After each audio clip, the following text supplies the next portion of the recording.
I really like cookies in this cafe. Okay, then let's try it. Wait, it's not as good as usual. Why is that? It's too crunchy. I like my cookies kind of crunchy on the outside, but gooey on the inside. Maybe they use a different recipe. Too bad. I like the previous one better. Let's get out of here. Okay. Hai, siapa di antara kalian yang suka membuat kue? Kira-kira faktor apa saja ya yang terlibat agar suatu kue itu bisa berhasil? Nah, faktor-faktornya bisa jadi meliputi pemanasan awal oven, waktu memanggang, bahan-bahan, kelembaban udara. Ya, kita mungkin mengikuti resep sedemikian rupa supaya bisa berhasil memanggang sebuah kue.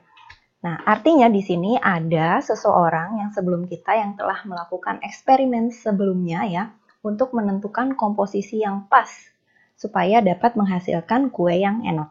Seperti pada ilustrasi tadi, begitu resepnya sedikit dirubah, maka otomatis rasanya ataupun teksturnya itu akan berubah. Berarti dalam hal ini, kalau faktor-faktor tadi divariasikan ya, akan menghasilkan hasil yang relatif berbeda pula. Ya, mungkin di sini banyak faktor seperti suhu, kelembaban, berbagai rasio bahan, ataupun penggunaan zat aditif. Ya, sekarang kalau mau menghasilkan kue yang sama, berarti kita harus menjaga semua faktor yang terlibat dalam eksperimen ya pada tingkat yang konstan. Dan misalnya hanya mengubah satu faktor saja untuk melihat apakah yang akan terjadi ataukah ada perbedaan terhadap hasil akhirnya. Ini sebenarnya strategi yang berhasil ya, namun tidak terlalu efisien ya. Dalam perkuliahan ini kita akan membahas mengenai faktor-faktor dalam percobaan yang menentukan respon atau output dari percobaan itu sendiri. Baik, sebelumnya mari kita simak dulu penjelasan di video berikut ini.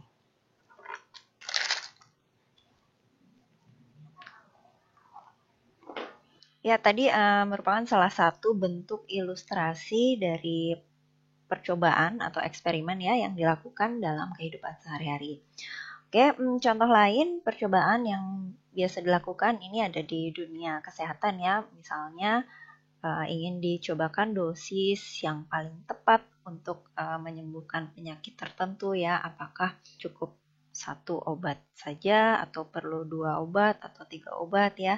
Nanti orang yang diberikan obat ini juga nanti dibandingkan dengan kontrolnya, efeknya seperti apa. Kontrolnya ini adalah orang yang tidak diberikan obat sama sekali.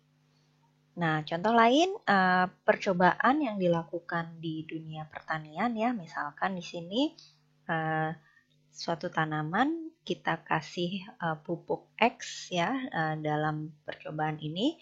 Nah, nanti akan diukur bagaimana pertumbuhan dari tanaman tersebut ya.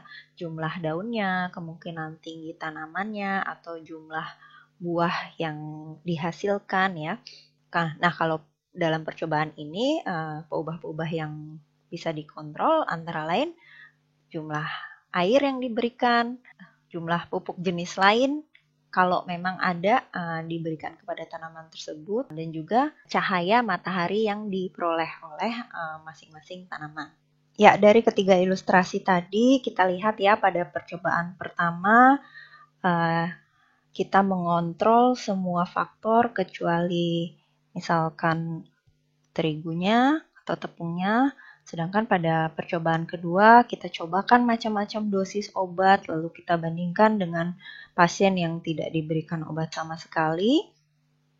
Lalu untuk percobaan yang ketiga, faktor yang kita ubah-ubah hanyalah pupuk X ini ya, sedangkan faktor lainnya kita usahakan itu konstan.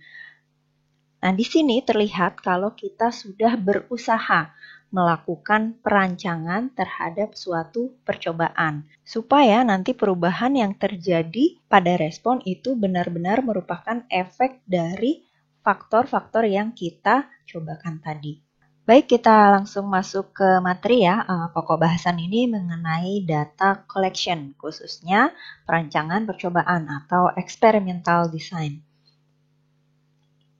Ya, beberapa poin penting yang akan kita pelajari hari ini adalah pengertian perancangan percobaan, tujuan dari percobaan, prinsip dasar rancangan percobaan, beberapa istilah yang sering digunakan, klasifikasi dan jenis rancangan percobaan, serta bagan percobaan itu sendiri. Oke, sebagai pendahuluan ya, di sini percobaan merupakan salah satu metode pengumpulan data atau data collection yang bisa kita lakukan dalam suatu penelitian. Nah, di sini data yang diperoleh ini merupakan respon dari objek percobaan yang telah diberikan suatu perlakuan atau tindakan.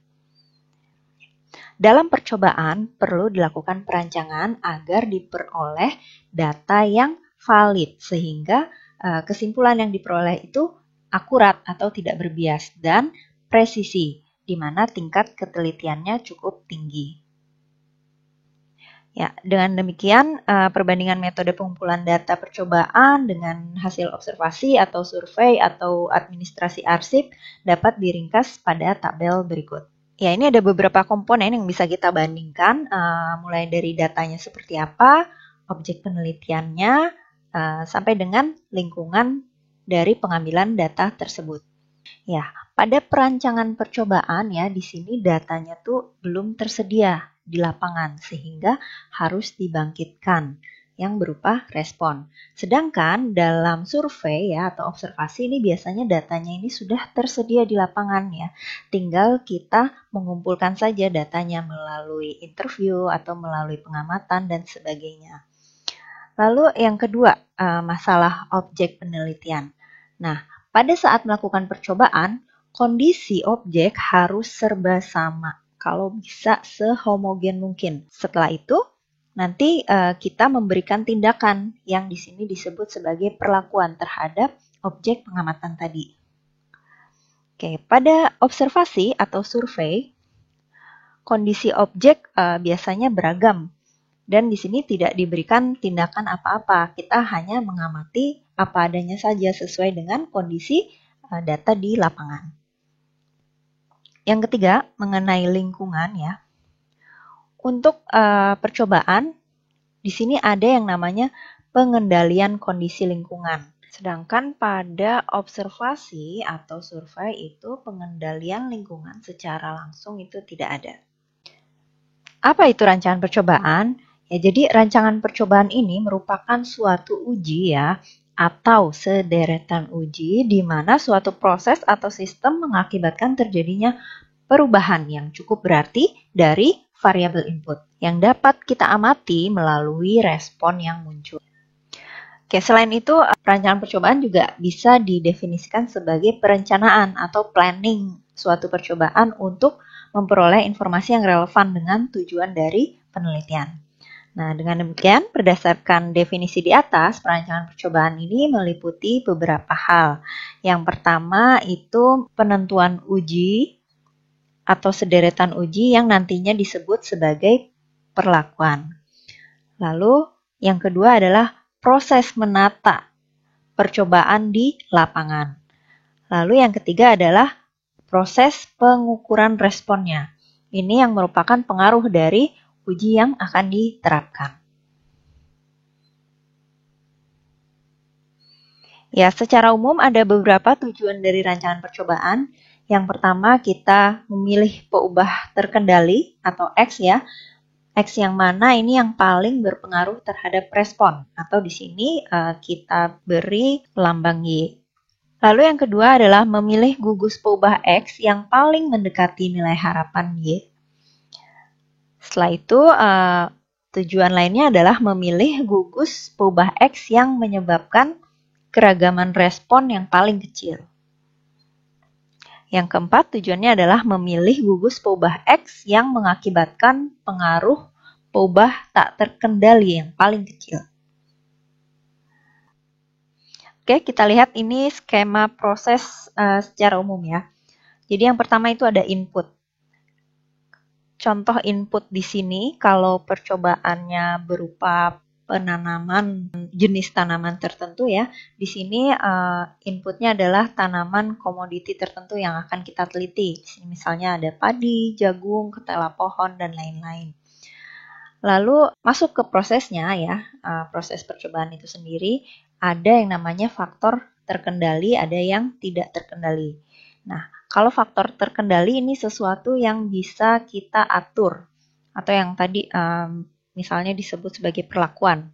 Contohnya varietas, jarak tanamnya, pupuknya misalnya mau dikasih pupuk apa saja, dosisnya sebanyak berapa gitu ya. Penyemprotan hama juga, lalu penyakit apa saja yang mau kita berikan ke tanaman-tanaman tersebut, dan kita mau lihat respon atau hasilnya itu akan seperti apa. Nah, yang termasuk ke dalam faktor tak terkendali ini antara lain curah hujan, kelembaban, suhu, intensitas penyinaran, itu merupakan hal-hal yang tidak bisa kita kontrol. Oke, setelah prosesnya selesai ya, otomatis nanti kita akan dapat outputnya atau responnya ya. Di sini kalau di percobaan tanaman tadi, outputnya ini apa yang ingin kita amati? Apakah tinggi tanamannya, atau luas daunnya, atau komponen produksinya gitu ya. Jadi secara keseluruhan kalau misalnya saya menggunakan pupuk A dengan dosis sekian, apakah produksinya akan naik atau tidak? Seperti itu kira-kira gambaran melakukan proses perancangan percobaan. Oke, kita masuk ke prinsip dasar rancangan percobaan. Jadi di sini ada 3 komponen utama yang mendasari rancangan percobaan ya. Yang pertama adalah pengacakan, ulangan, dan pengendalian lingkungan.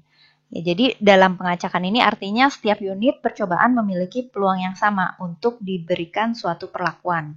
Sedangkan kalau ulangan ini adalah kita menerapkan perlakuan terhadap beberapa unit percobaan. Kalau tadi percobaannya soal tanaman ya, berarti tanaman yang memperoleh perlakuan A dengan dosis sekian gitu ya, itu tidak hanya satu, jadi ada beberapa tanaman. Selanjutnya, pengendalian lingkungan ini adalah pengendalian kondisi-kondisi lingkungan yang berpotensi mempengaruhi respon dari perlakuan. Kenapa harus ada pengacakan ya? Pengacakan di sini dimaksudkan untuk menghindari galat yang sifatnya sistematik. Apa yang dimaksud dengan galat sistematik? Galat sistematik atau systematic error ini biasanya disebabkan oleh error pada alatnya ya, atau yang biasa disebut instrumental error, atau bisa juga karena environmental error, atau juga karena observational error. Contohnya di sini yang instrumental error nih, timbangan ya yang digunakan itu dia tidak mulai dari nol gitu ya, jadi otomatis nanti semua hasil yang ditimbang itu akan lebih tinggi daripada yang seharusnya. Lalu yang kedua yang dimaksud dengan environmental error itu misalnya ada gangguan dari lingkungan sekitar. Nah, seperti ini ya. Ini adalah Geiger counter. Geiger counter ini mengukur radiasi ya. Jadi kalau ada handphone yang dekat dengan Geiger counter ini ya, maka nanti radiasi yang terbaca itu lebih besar daripada yang seharusnya diukur gitu ya. Nah, lalu ada observational error ya, di sini adalah kesalahan orang yang melakukan observasi ya, seperti ini. Misalnya harusnya kita kalau membaca lurus itu posisinya di sini ya. Nah, ini sudut pandang yang berbeda ini menyebabkan nilai yang tercatat juga berbeda. Otomatis nanti nilai yang tercatat akan selalu lebih tinggi daripada hasil yang seharusnya. Oke, jadi kalau random error itu dia kesalahannya itu bisa kurang dari atau lebih dari angka yang seharusnya ya. Tapi kalau misalnya systematic error dia itu ke satu arah, entah selalu lebih kecil gitu ya, atau dia selalu lebih besar. Lalu juga dapat meningkatkan validitas kesimpulan ya. Caranya seperti apa? Caranya bisa seperti kita bermain lotre ya, kita mengacak objek penelitian mana atau objek pengamatan mana yang mendapatkan perlakuan yang A, B, atau C gitu ya. Lalu kita juga bisa gunakan tabel bilangan acak, atau kita bisa bangkitkan bilangan acak menggunakan komputer. Ya, selanjutnya ulangan ini ditujukan untuk menduga galat dari percobaan, menduga standar error rataan perlakuan, dan juga untuk meningkatkan presisi kesimpulan. Nah, apa sih yang dimaksud dengan galat percobaan dan standar error atau perlakuan ini ya? Nanti ini akan dijelaskan di bagian ilustrasi ya. Ya, pertanyaan yang muncul adalah berapa jumlah ulangan yang harus kita terapkan dalam suatu percobaan? Ya, di sini ada beberapa pendekatan yang bisa kita gunakan ya. Yang pertama, secara umum ulangan itu minimal 3. Atau ada juga yang menggunakan referensi di mana minimal derajat bebas dari galatnya ini 15. Nah, atau yang ketiga di sini ada menghitung jumlah ulangan menggunakan formula. Tapi tentunya kalau kita menggunakan formula ini ada beberapa parameter yang harus kita ketahui terlebih dahulu seperti di sini. Misalnya sigma ya dan deltanya. Nah, ada beberapa hal yang bisa mempengaruhi ulangan ya. Yang pertama, tingkat kecermatan yang diinginkan. Jadi, kalau semakin kecil perbedaan dari hipotesis, maka semakin banyaklah ulangan yang kita perlukan. Lalu, keragaman dari materinya gitu ya. Semakin beragam, maka makin banyak ulangan yang kita perlukan juga. Nah, umumnya ini sangat ditentukan juga oleh biaya yang tersedia, oleh waktunya gitu ya. Ulangan ini tidak akan memperbaiki galat akibat dari kesalahan teknis. Bagaimana dengan lokal kontrol ya? Lokal kontrol ini sebenarnya ditujukan untuk menjamin bahwa setiap perlakuan dicobakan pada kondisi yang serba sama ya. Hal ini tentunya diharapkan dapat meningkatkan presisi kesimpulan yang kita buat. Nah, usaha yang dilakukan adalah dengan membuat pengelompokan. Pengelompokannya ini bisa satu arah, dua arah, ataupun multi arah. Tergantung dari arah keragaman itu berasal. Oke, selanjutnya pengelompokan berhasil jika keragaman dalam kelompok ini lebih kecil dibandingkan keragaman antar kelompok. Nah, makanya pengelompokan ini harus tegak lurus dengan arah keragaman unit percobaan. Oke, syarat kelompoknya yang kita buat ini, kelompok ini tidak boleh berinteraksi dengan perlakuan percobaannya. Oke, jadi ini ada beberapa istilah yang nanti akan sering digunakan dalam rancangan percobaan ya. Jadi yang pertama perlakuan. Perlakuan ini adalah prosedur yang akan diterapkan terhadap unit percobaan ya. Ini adalah tindakan kita. Mau kita kasih apa nih unit percobaannya. Lalu unit percobaan itu sendiri adalah unit terkecil dalam suatu percobaan yang diterapkan suatu perlakuan. Jadi kalau misalnya di percobaan tanaman tadi ya unit percobaannya itu adalah tanaman-tanaman itu. Selanjutnya ada unit pengamatan. Ini adalah unit terkecil dalam suatu percobaan tempat dilakukannya pengukuran respon perlakuan. Yang keempat ada faktor ya. Faktor ini peubah bebas atau kovariat penyusun perlakuan yang diduga berpengaruh terhadap respon. Ya, selanjutnya taraf ya. Taraf ini adalah nilai-nilai dari peubah bebas yang dicobakan dalam suatu percobaan. Taraf ini dapat dibedakan menjadi taraf kualitatif dan kuantitatif. Ini sebagai ilustrasi ya, percobaan terhadap tanaman padi di sini diberi pupuk, jenis pupuknya di sini misalnya dibedakan dari pupuk urea atau pupuk kandang, atau bisa juga digunakan satu jenis pupuk, tapi dosisnya yang bervariasi ya. Di sini ada 5 ton per hektar area, 10 ton per hektar area, sama 15 ton per hektar area. Selanjutnya ada perlakuan lagi yang diberikan adalah pemberian pestisida. Nah, di sini jenis pestisidanya ada dibedakan menjadi yang organik ataupun yang kimia. Ya, yang akan diukur di sini bisa tinggi tanamannya atau misalnya bobot 100 gabah kering ya, atau respon yang lainnya ya. Ini hanya sebagai contoh saja. Ya, berarti dalam hal ini yang termasuk unit percobaan adalah petak lahan tempat ditanami padinya itu tadi. Lalu faktor, di sini faktornya dibedakan jadi 2 ya, ada yang kualitatif, ada yang kuantitatif ya. Kalau yang kualitatif itu seperti yang jenis pupuk atau jenis pestisida ya, itu kualitatif. Kalau yang kuantitatif ini berarti yang ada nilainya atau ada angkanya ya, yang di sini yang 5, 10, 15. Ini yang disebut sebagai faktor yang kuantitatif. Oke, selanjutnya yang disebut taraf itu ya. taraf itu ya ini tingkatan dari faktor-faktornya. Jadi kalau misalnya yang jenis pupuk ini ada 2 taraf ya. Nah, yang kalau dosis pupuk ini ada 3 taraf ya. Untuk yang pestisida berarti ini juga ada 2 taraf. Ya, jadi level-level di dalam faktornya tadi. Nah, selanjutnya perlakuan ini sebenarnya ya kombinasi dari semua faktor-faktor yang diberikan ya. Jadi di sini perlakuannya ada pupuknya, pestisidanya, atau juga kombinasi dari pupuk dan pestisida itu. Nah, satu lagi yang dinamakan unit pengamatan. Nah, misalnya di sini apa nih respon yang mau diukur? Respon yang diukurnya kalau misalnya tinggi tanaman, ya berarti unit pengamatannya tanaman padinya itu sendiri. Oke, seperti itu ya contohnya. Berikutnya kita masuk ke klasifikasi rancangan percobaan. Kita mulai dari rancangan perlakuan ya. Rancangan perlakuan ini adalah rancangan yang terkait dengan apa yang akan diuji pengaruhnya.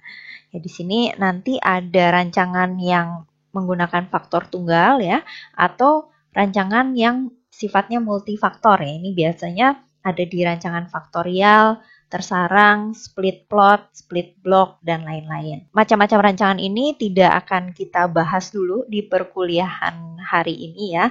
Ini hanya sebagai tambahan pengetahuan untuk kalian saja ya, kalau ada macam-macam bentuk rancangan seperti ini. Ya, selanjutnya adalah rancangan lingkungan. Rancangan ini merupakan rancangan yang terkait dengan bagaimana pengendalian lingkungan yang dilakukan dan bagaimana mengalokasikan perlakuan ke unit percobaan. Ya, contohnya di sini ada rancangan acak lengkap, rancangan acak kelompok lengkap, atau rancangan bujur sangkar latin, atau yang biasa kita sebut sebagai RBSL ya. Selanjutnya, rancangan pengukuran ya, ini merupakan rancangan yang terkait dengan bagaimana kita mengukur respon dari perlakuannya. Yang termasuk di dalam rancangan pengukuran ini adalah rancangan mengukur respon kualitatif. Nah, contohnya kita mengukur tingkat kematangan dari suatu buah atau mengukur kualitas buah ya, yang seperti itu contoh rancangan mengukur respon yang sifatnya kualitatif. Selanjutnya untuk respon yang kuantitatif ya, ini adalah sesuatu yang bisa diukur menggunakan alat ya. Contohnya ukuran panjang, berat, suhu, luas, volume gitu ya, dan sebagainya. Seperti tadi sudah saya sebutkan ya, detail dari rancangan perlakuan maupun rancangan lingkungan itu tidak akan kita bahas di materi perkuliahan ini ya. Namun jika kalian ingin sekedar melihat ilustrasi sederhana dari rancangan perlakuan dan rancangan lingkungan ini, kalian bisa menonton video yang ada di link yang saya sediakan di kanan atas ini ya. Atau nanti kalian juga bisa lihat di deskripsi video ini. Berikutnya kita lihat jenis-jenis rancangan percobaan. Ya, jadi dari rancangan perlakuan dan rancangan lingkungan yang kita pelajari tadi ya, dalam prakteknya penerapannya itu bisa dikombinasikan antara rancangan perlakuan dengan rancangan lingkungan. Oke, sebagai contoh di sini untuk faktor tunggal ya di rancangan perlakuannya, ini bisa juga diterapkan di rancangan lingkungan RAL, RAKL dan juga RBSL, dan ini adalah nama rancangannya ya. Jadi kalau untuk yang faktor tunggal dengan rancangan lingkungannya RAL, ini namanya faktor tunggal RAL gitu ya, dan seterusnya. Nah, untuk yang faktorial juga seperti itu ya, bisa diterapkan ketiga rancangan lingkungan tadi ya. Begitu juga untuk yang rancangan tersarang dan juga rancangan split plot. Nah, sedikit berbeda untuk rancangan split block atau strip plot ini ya. Di sini rancangan lingkungan yang dapat diterapkan hanyalah rancangan acak kelompok lengkap. Jadi di sini tidak bisa diterapkan rancangan acak lengkap dan rancangan bujur sangkar latin. Di samping jenis-jenis rancangan di atas tadi, sebenarnya masih banyak jenis rancangan lain ya. Seperti rancangan faktor tunggal dalam rancangan acak kelompok tidak lengkap gitu ya, atau ada rancangan faktorial dalam rancangan acak kelompok tidak lengkap juga. Jadi kalau yang tadi kita ilustrasikan kan rancangannya lengkap semua ya, artinya jumlah ulangannya tuh sama. Nah, di sini kalau misalnya ada beberapa yang jumlah ulangannya tidak sama, ini masuk ke rancangan acak yang tidak lengkap. Atau ada juga di sini rancangan fraksional faktorial, rancangan lattice, rancangan augmented, rancangan dengan pengamatan berulang atau yang sering disebut repeated measurement, ada juga uji coba multi lokasi. Nah, ini adalah bentuk rancangan-rancangan yang lebih spesifik dibandingkan rancangan-rancangan yang tadi kita bahas. Ya, jadi dalam perkuliahan kali ini, rancangan-rancangan ini tidak akan saya bahas lebih lanjut ya. Ya, ini disajikan dengan harapan dapat menambah pengetahuan kalian mengenai berbagai macam rancangan percobaan. Pada video bagian 2 nanti akan disajikan bagaimana cara menempatkan perlakuan-perlakuan ke dalam petak percobaan. Lalu juga ada ilustrasi mengenai rancangan percobaan faktor tunggal yang RAL ya. Lalu juga saya tunjukkan bagaimana cara membangkitkan bilangan acak di Excel ya untuk mengacak percobaan yang akan kita tempatkan di petak percobaan tadi. Jadi pastikan kalian juga menyimak penjelasan di video bagian kedua.